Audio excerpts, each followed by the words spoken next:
Let me tell you something right now, because people out here, they still don't get it. They're still running around acting like the old playbook still works, like the world is still the way it was 20, 30 years ago. Like one country can just pick up the phone, slam down some tariffs, threaten a little sanction, raise the volume, and everybody else supposed to bow down, apologize, and shuffle off like some servant. That time is gone, done, dead. That game doesn't work anymore. And if you need proof, you don't even gotta dig through history books. You don't even gotta ask no professor. You just gotta look at India. You just gotta look at the way India been moving, the way India been talking, the way India been walking on that world stage. And if you want to know why Trump can't break India anymore, all you gotta do is look at the way Russia been standing right there, nodding, saying, yeah, go ahead, do your thing. Because now the balance has shifted, the game got a new referee, and the rules don't belong to just one side anymore. See, here's the thing. Back in the day, America had the whole world on lock. And don't get me wrong, they still powerful. They still got that army, that money, that influence. But it ain't the same grip no more. Because the world got tired of being told what to do like some high school principal yelling on the intercom. And India, oh India, they've been waiting a long time for this moment. You think about India's history, colonialism, foreign rulers, outsiders coming in, taking resources, setting the rules, telling them who they are supposed to be. India been through that. India got scars. India got memory, and once you survive that, you don't ever let anybody come back and chain you up again. Now Trump, he came in loud, chest out, chin high, talking about tariffs like they bullets, sanctions like they missiles, thinking he gonna corner India into some backroom deal where they got no choice but to say, yes sir, but here's what he didn't calculate. India ain't the same player it was back when America could wave a finger and everybody fell in line. India got options now, and when you got options, you got freedom, and one of those options got a big all name on it, Russia. See, people keep underestimating what that partnership really means. They think it's just about oil or defense or weapons. Nah, it's about backbone. It's about knowing that when the biggest bully in the yard comes charging at you, you got somebody big enough, strong enough, and bold enough to stand behind you and say, try it if you want to. That's what Russia does for India. It ain't about saving India. It's about making sure India don't even need saving, because now the playing field got leveled. And let me break it down so folks understand. Back when Trump was throwing them tariffs, like a man tossing cards at a casino, India didn't flinch. They hit back, they slapped their own tariffs right on American goods and said, we ain't begging for your market, we ain't crying for your approval, you want to play rough, we can play rough too. That right there, that's confidence. That's a nation saying, you don't feed us no more, you don't hold the keys to our future, we ain't starving without you.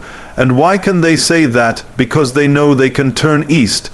They know Russia got energy pipelines open, defense deals waiting, partnerships ready. They know they can build with China, they can build with BRICS, they can build their own lane. So Trump's threats just bounce off like rubber bullets, and don't miss this part. India ain't just surviving America's pressure, they thriving through it. While Trump out here trying to shake them down, India got its economy rising, its tech booming, its global reputation climbing.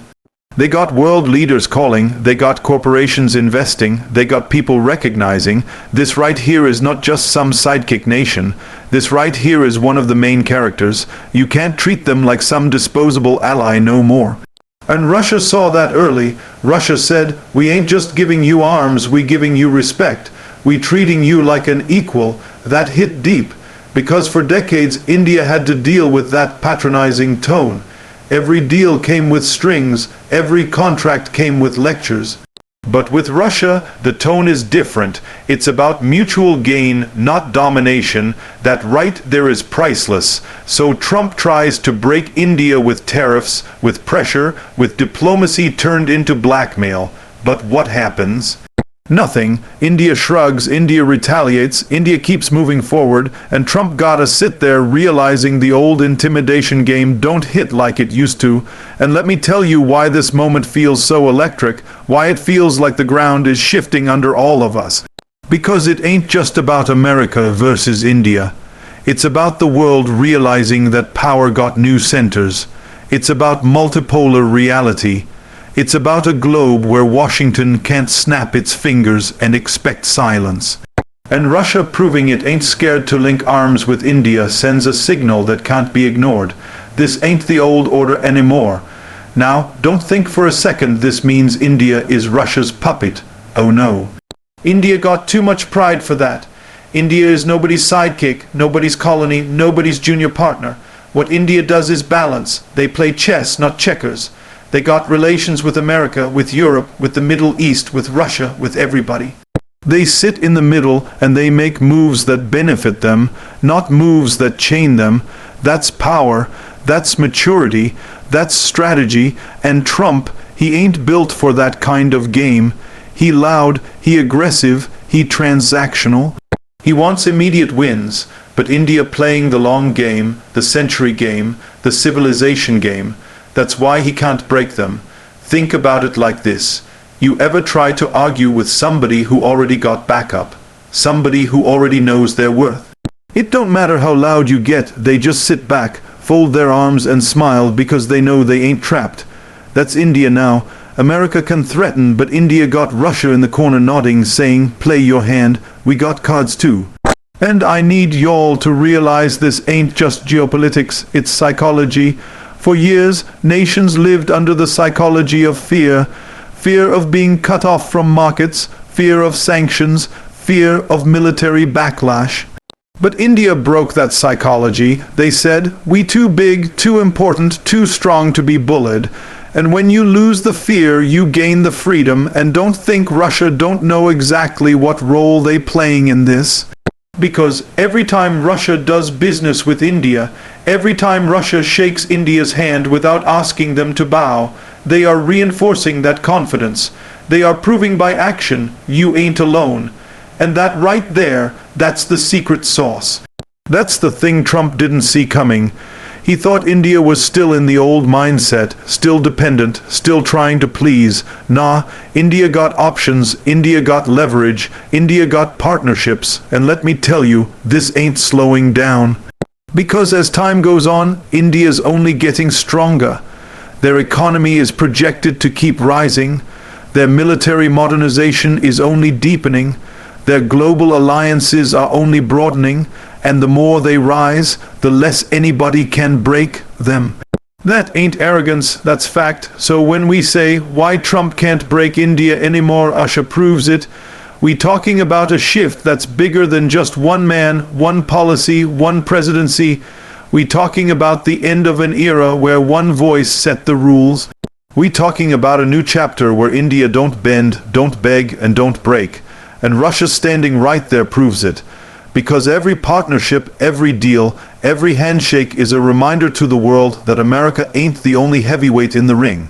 Now let me ask you something. If India can stare down Trump, stare down tariffs, stare down sanctions, and still come out standing tall, what does that say about tomorrow? It says tomorrow ain't gonna look like yesterday. It says the game changed. It says respect ain't optional no more, it's mandatory. And that's why you can't break India anymore. Not with tariffs, not with sanctions, not with pressure. Because the world is different, the alliances are deeper, the confidence is stronger. And Russia proved it by showing up, standing up, and reminding everybody that India don't fight alone no more. You ever seen somebody try to push you down and instead of falling, you stand up taller? That's exactly what happened with India.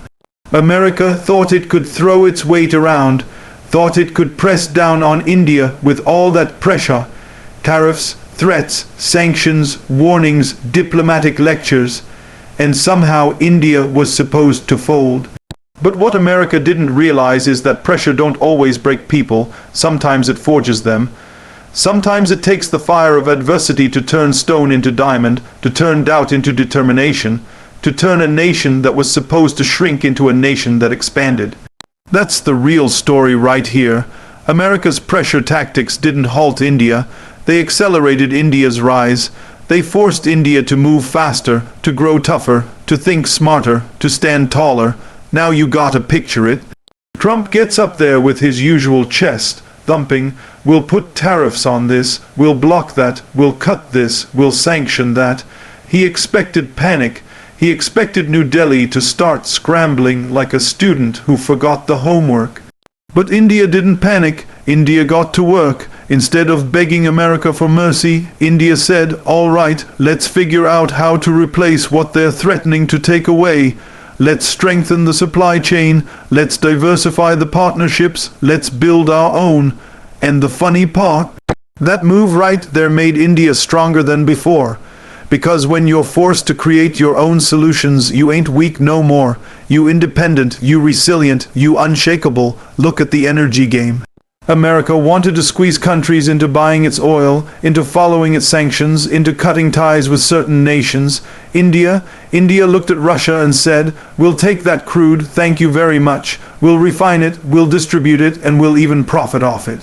While America thought pressure would isolate India, what actually happened was India became a bigger hub for energy trade. They learned to maneuver, they learned to negotiate better prices, they learned how to build leverage in markets where they weren't supposed to even be a player. That's not weakness, that's acceleration, that's growth born out of pressure, and it wasn't just energy. Take defense. America thought sanctions could slow down India's military modernization. Don't buy from Russia, don't invest here, don't upgrade there. What did India do? They said, "We'll make our own, we'll expand our own industry. We'll keep buying from who we want, and at the same time, we'll start developing indigenous systems." That pressure became fuel for India's Make in India defense initiative. Instead of stalling India's rise, it gave India the reason to speed it up. Because when you block one road, people don't stop traveling. They build a new road, and let's not forget technology. America thought restrictions on visas, on trade, on data rules would hurt India's tech workforce and IT exports. But you know what happened. India doubled down on startups. India invested in digital infrastructure. India turned into one of the fastest growing digital economies on earth. Payment systems, online platforms, fintech revolutions, you name it. India took that pressure and flipped it into innovation. And now Silicon Valley don't just look at India as a labor market, they look at India as competition.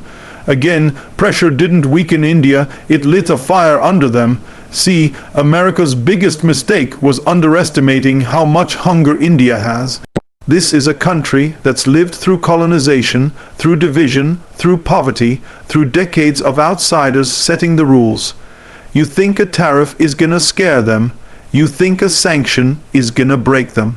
No, all it did was remind India of their old wounds and reignite that stubborn spirit that says never again. And when a nation with over 1 billion people says never again, that's a power you can't suppress. And you want to know why America's pressure actually helped? Because it exposed the limits of America's leverage. Once India realized, wait a second, we don't actually need their approval for everything, it was like a chain breaking off. That realization is priceless. When somebody tries to control you and you figure out you're free without them, you never go back. That's what happened. America forced India to discover its own strength. And Russia played a big role in this, because when America turned up the heat, Russia stepped in with the cool shade, deals, discounts, partnerships, all of it, that gave India breathing room, that gave India confidence.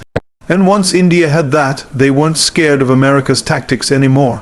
They learned that pressure can be absorbed, pressure can be redirected, pressure can even be monetized. That's a whole new level of maturity.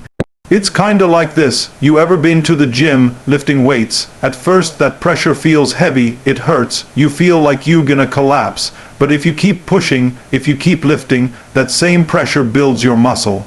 It makes you stronger. That's what happened to India. America handed India weights thinking it would crush them, but all it did was make India bulk up.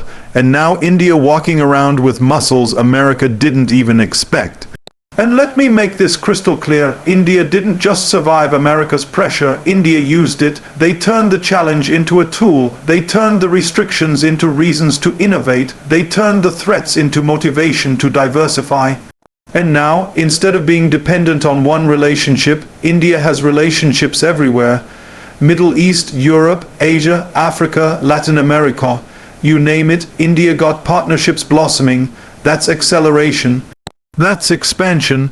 That's the very opposite of being halted. And this story ain't just about economics or geopolitics. It's about psychology. America's whole tactic was based on fear. Make them afraid of losing access, afraid of losing favor, afraid of losing deals. But once India realized it could live without fear, the game was over. A fearless nation is unstoppable. Fearless leaders don't cave, they negotiate harder. Fearless businesses don't slow down, they innovate faster. Fearless people don't beg, they build, and that's exactly what happened. Now let me tell you something else. America's pressure also gave India something money can't buy: global respect. Because when the world saw India stand up to that pressure, when they saw India refuse to bow, it changed the way nations looked at India. Countries that used to hesitate suddenly wanted to partner. Nations that used to doubt suddenly wanted to invest. Because everybody respects strength. Everybody respects somebody who won't break under pressure. That global respect became part of India's rise, and ironically, America's own pressure was the stage for that respect to shine. And you know what's wild? The harder America pushed, the more India learned how to maneuver. They became experts at balancing. They perfected the art of saying no without burning bridges, of saying yes without losing independence. That balancing act made India look like the adult in the room, while America looked like the bully, and the world noticed. That's why today you see India sitting at every important table, from BRICS to the Quad, from G20 to the UN, and not as a follower, but as a leader. So when you really step back and look at it, America's pressure tactics ended up doing the exact opposite of what they were supposed to do. Instead of halting India, they made India hurry. Instead of breaking India, they made India bolder. Instead of silencing India, they gave India a louder voice. And now we live in a world where India is not only rising, it's unavoidable. You can't have a conversation about trade, security, climate, tech, or geopolitics without India being in it. That's how far the pressure pushed them.